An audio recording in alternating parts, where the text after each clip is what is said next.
कापड व्यापाऱ्याची 18,80,000ची फसवणूक, पैसे मागितल्यावर जीवे मारण्याची धमकी.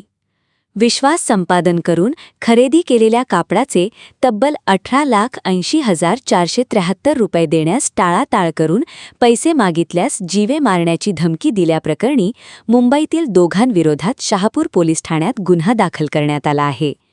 या प्रकरणी कापड व्यापारी मनीष गिरधारीलाल काब्रा वय 40 राहणार राधाकृष्ण कॉलनी यांनी फिर्याद दिली आहे. पोलिसांनी दिलेल्या माहितीनुसार मनीष काब्रा यांची धनलक्ष्मी टेक्सफॅब ही फर्म आहे. कापड दलाल महावीर मुंदडा राहणार मुंबई यांच्या मध्यस्थीने त्यांनी ताज फॅब्रिक्सचे व्यापारी राकेश कुमार मूलचंद जैन राहणार मुंबई यांना एकूण 23,11,875 रुपयांचे कापड पाठविले होते.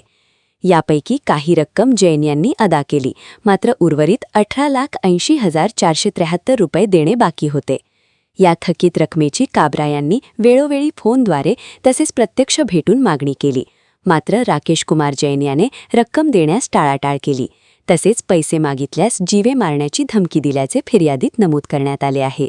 या प्रकरणी शहापूर पोलिसांनी राकेश कुमार मूलचंद जैन यांच्यासह संबंधित व्यक्तीविरोधात गुन्हा दाखल केला असून पुढील तपास सुरू आहे. चॅनलला सबस्क्राइब करा आणि परिसरातील ताज्या घडामोडी सर्वात आधी बघण्यासाठी बेल आयकॉन